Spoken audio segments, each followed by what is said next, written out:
When I first came to Canada, what can I say? It's really, really cold here. Really cold. There's a massive culture shock with the language, because I knew zero English. My parents knew zero English because my mom and my stepdad came from New York City. So that was a crazy shock, number one. And then I had to go to high school with zero English, so it was hard. It was tough at first. It was tough mentally. Like I became like very close-minded and very angry at people.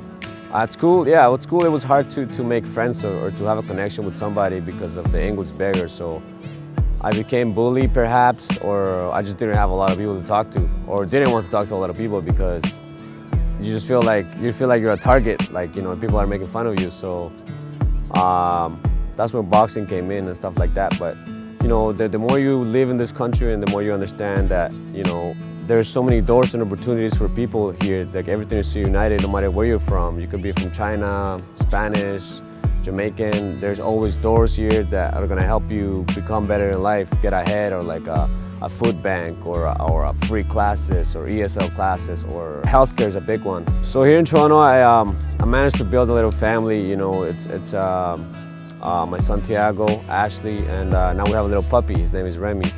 So they're just in my everyday life now.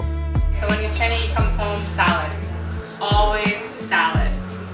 Chicken. He keeps it really healthy. Chicken, fish, tilapia, salmon. So today we're celebrating my son Tiago's birthday. He turns 9. And as you can see, that was the perfect example of a blended family that we are. You know, like, you have my parents that are Colombian. My girlfriend is from here. My Tiago's mom is from here as well, but she's got Portuguese background. Their family comes from Nova Scotia, and we're all there. And this is like the future for my kid. You know, just grow seeing a united, blended family that, you know, we all get along and communicate with each other. That's all. Happy birthday to you. That's why, like, when my son, I tell him right now, like, material things, they come and go. It's good to have the nice things, but your family is number one. Your mom is number one, I always tell him, because that's how I was raised, really. Like, I never had all these luxurious things, or this nice shirt, or nice shoes per se. I always had like my uncle's shoes or my cousin's shoes or stuff like that. I want different for him. I mean, whatever he wants to do in life, I will always help him. But I think the boxing stuff, people always ask me, oh, will he box and stuff like that? And I said, hell no.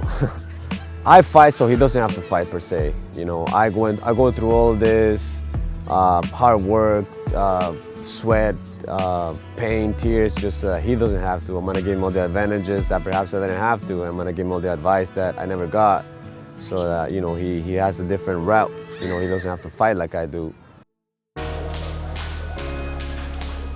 Family is important. It's everything. Like, you got to think. Sometimes people get lost in fame and in money and trying to chase success. Me being one of them. I've lost touch with my family at times and realized when things start happening, like, life isn't promised. Next thing you know, someone passes away and you kind of get a grounding experience. Especially with fighters, because it's a very lonely sport. It's not a team sport. There's a lot of times when these guys are just sitting in a room in another country, don't even speak a language, just doing whatever they can to get ahead. I've been involved in those high moments where you've chased for so long and then you finally feel it. And then that's probably what makes you understand what you're chasing when you're at your low moment to get back up there.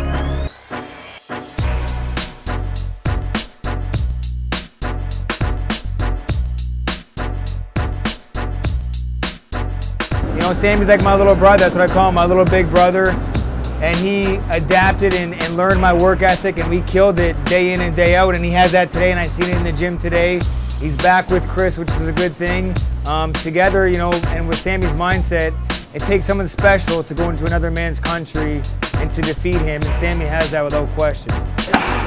Traveling to the UK, traveling to another man's backyard, it takes a special mentality to go in there and be victorious and not let the crowd shake you, because we've seen a million times guys go to another man's country and get shook and let the crowd affect them.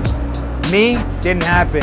Sammy Vargas, he won't get shook. He has a mentality that's, you know, rare and hard to find these days, where you just don't give a fuck. And Sammy has that mentality. He don't give a shit. What they say, how loud they cheer, it mean nothing. He's got Chris by his side.